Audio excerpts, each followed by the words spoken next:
kita, kan? Kita boleh review sikit lah, bila kita nak bincang tentang tips untuk menjauhkan diri daripada dosa mengumpat. Pertama yang perlu kita ingat, yang perlu kita tahu ialah apa itu mengumpat.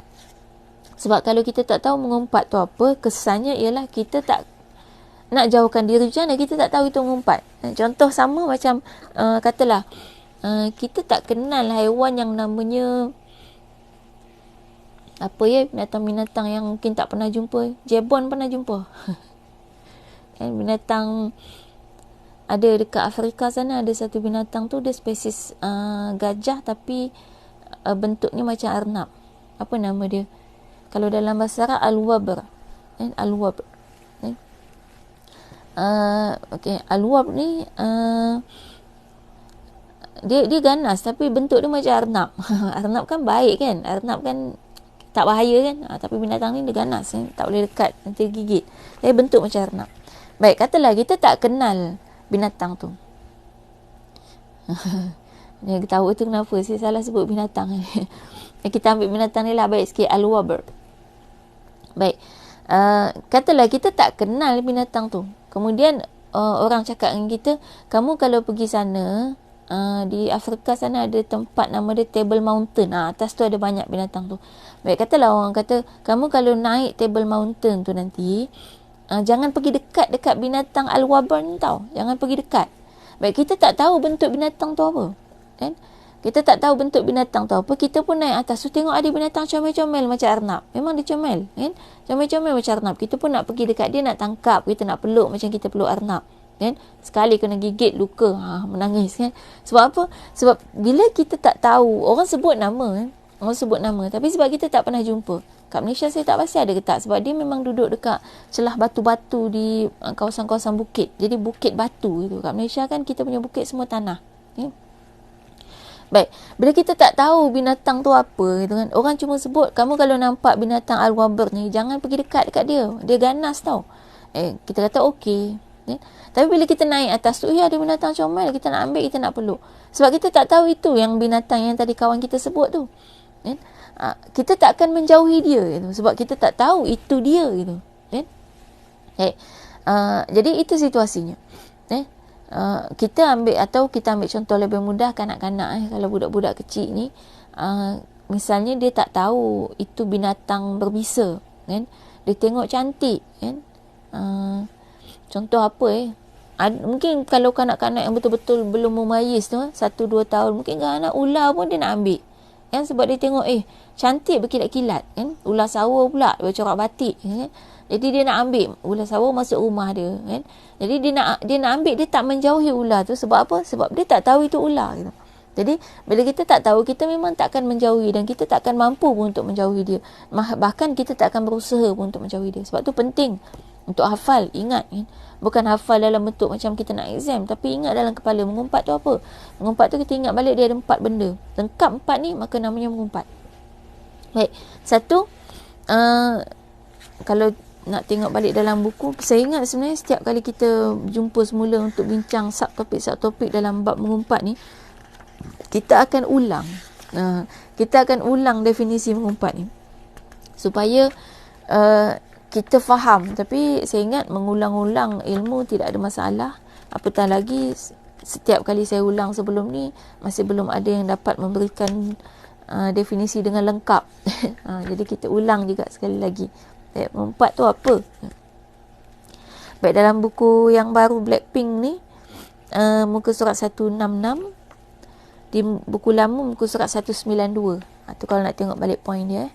Ada yang mungkin belum tanda, boleh tanda balik. Buku ni boleh beli online kalau ada yang nak buku Rahsia Wanita Syurga ni. Mungkin saya boleh sharekan, kalau perlu lah saya sharekan link dekat komen nanti, nanti lepas kelas. Baik, kita tengok ringkasnya. Ada perenggan yang mula dengan ringkasnya.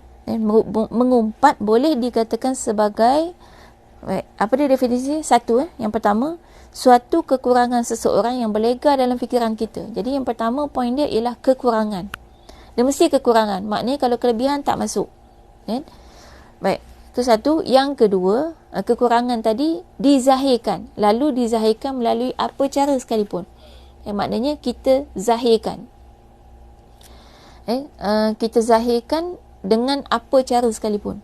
Maknanya di sini kekurangan orang yang berlega dalam fikiran kita selagi belum dizahirkan, dia belum lagi mengumpat.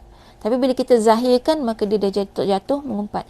Baik, apa cara sekalipun maksudnya ialah mengumpat bukan hanya melibatkan lidah, tapi juga melibatkan perbuatan, mimik muka, body language, video, typing, WhatsApp, kan? Asalkan dia berkaitan dengan keburukan orang lain dan kekurangan orang lain yang kita fikirkan. Baik, poin yang ketiga, tanpa kewujudan orang tersebut. InsyaAllah Aliza, nanti saya sharekan lepas kuliah. Baik, tanpa kewujudan orang tersebut. Jadi maknanya yang ketiga poinnya ialah cakap belakang. Kalau kita cakap depan-depan, dia tak nama mengumpat. Dia namanya mengutuk. Kita cakap belakang. Cakap belakang ni maknanya tanpa kewujudan orang tersebut. Walaupun tiba-tiba orang tu wujud di belakang kita.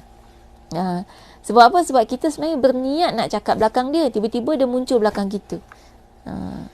Maknanya kita bercakap dengan orang. Lepas tu orang tu nampak kita tengah mengumpat si A ni. A tu ada belakang kita. Orang B ni dia nak bagi tahu kan. Tapi tak dapat nak bagi tahu. Lah kali orang tu tahulah kita mengumpat dia. Okay. Tetap jatuh juga mengumpat sebab kita punya niat ialah nak cakap belakang dia. Baik, dan poin yang keempat ialah kalau tuan dia tahu, dia tak suka. Baik, jadi 4 ni. 4. Satu apa tadi? Kekurangan. Yang kedua, dizahirkan dengan apa cara sekalipun. Yang ketiga, orang tu tak ada, kita cakap belakang maknanya.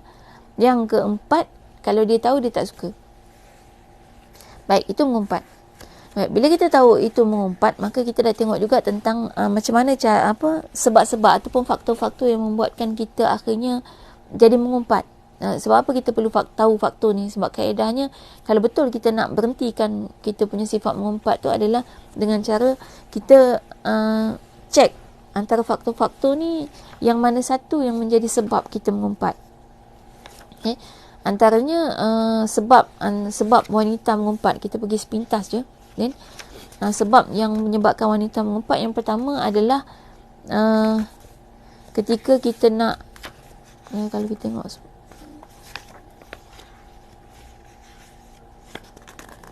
sebab yang sebelum ni kita dah bincang tentang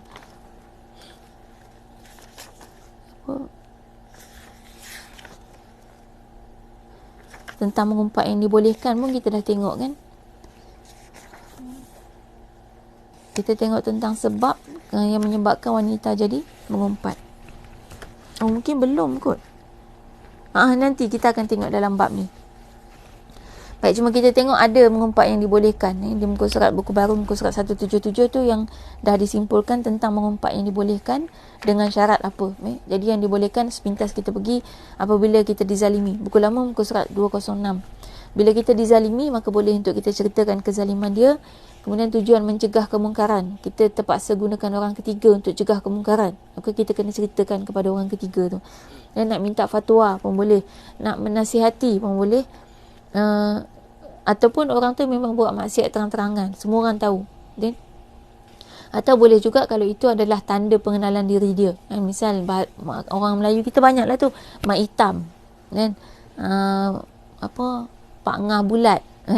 Tu kan mengumpat tu. Bulat tu mengumpat. Sepatah tu mengumpat. Bulat, hitam, pendek, botak, tempang. Itu semua mengumpat. Yang kita dah tengok sebelum ni. Jadi untuk pengenalan boleh, tetapi itu pun kalau boleh kita elakkan. Kenapa kita tak cari yang positif daripada dia? Mungkin Pak Mat ni memang botak, tapi janganlah ambil botak dia, mungkin dia handsome ataupun hidung mancung. Kita ambil lah yang positif. Pak Mat hidung mancung. Jangan tambah pula hidung mancung, pipi tersorong-sorong. tu tambah. Jangan tambah lah. Jadi itu yang kedua tu pula jadi mengumpat. Baik, itu pun dengan syarat niat kita tu bukan tujuan mengumpat, niat kita ikhlas, kemudian kita berpada-pada tak melampau dan juga tidak sampai memudaratkan. Baik, jadi hari ni kita nak tengok tips